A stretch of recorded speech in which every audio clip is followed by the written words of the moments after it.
In my 27 years of imprisonment, much of it on Robben Island, I faced the weight of apartheid's chains, a system that divided South Africans by race since 1948, stripping blacks of rights to vote, own land, or move freely.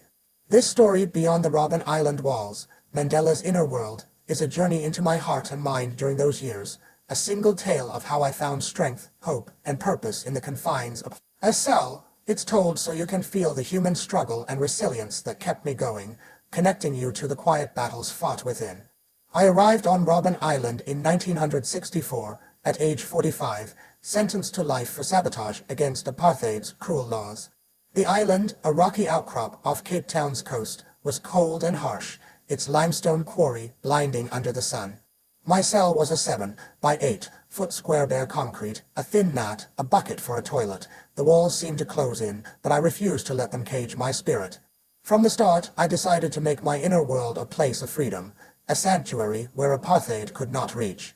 Each morning, I woke at 5 a.m. to the clang of guards' boots.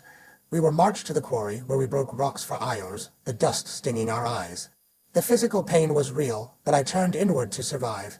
I thought of my childhood in the Transkei, running through green hills, my mother's warm pap cooking over a fire. Those memories were like sunlight, warming the cold cell. I do recall my father's stories of Xhosa warriors, their courage against invaders fueling my own. A man is never defeated if his heart stands firm, Head said. That became my mantra. In the early years, letters from my wife, Winnie, were my lifeline. They came rarely censored, cut to pieces, but her words, even a single line, were a spark. In one, she wrote, "The children ask for you, and we march on." I'd lie on my mat at night, picturing my daughters, Zinzi and Zanani, growing up without me. The pain of missing them was sharp, but I turned it into purpose. I told myself, your fight is for them, for all children. That thought kept despair at bay. The guards tried to break us. They'd mock us, call us kafirs, deny us food for small infractions. I refused to hate them. Hate, I learned, was a heavier chain than any cell. Instead, I studied them, saw their fear of us black men who wouldn't bow. One guard, a young Afrikaner named Christo, seemed different. He'd slip me an extra bread roll sometimes, his eyes avoiding mine.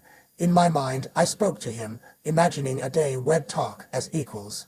That hope, that belief in humanity's goodness, kept my heart open. We prisoners built a secret world. My comrades Walter Sisulu, Ahmed Kathrada, Govan Mbeki were my family. In the quarry, we'd whisper plans, share news smuggled in by new inmates. Walter, always steady, taught me to find joy in small things. One day, he found a tiny flower growing in a crack. Life finds a way, he said, smiling. I kept that image in my mind, a symbol of hope. At night, we'd hold debates in our cells, shouting through walls about politics, history, or even soccer. Those talks sharpened my mind, reminding me we were more than prisoners. We were thinkers, dreamers, fighters. Books became my escape. We weren't allowed many, but I fought for every page. Reading War and Peace by Tolstoy, I saw parallels to our struggle people enduring, fighting for justice.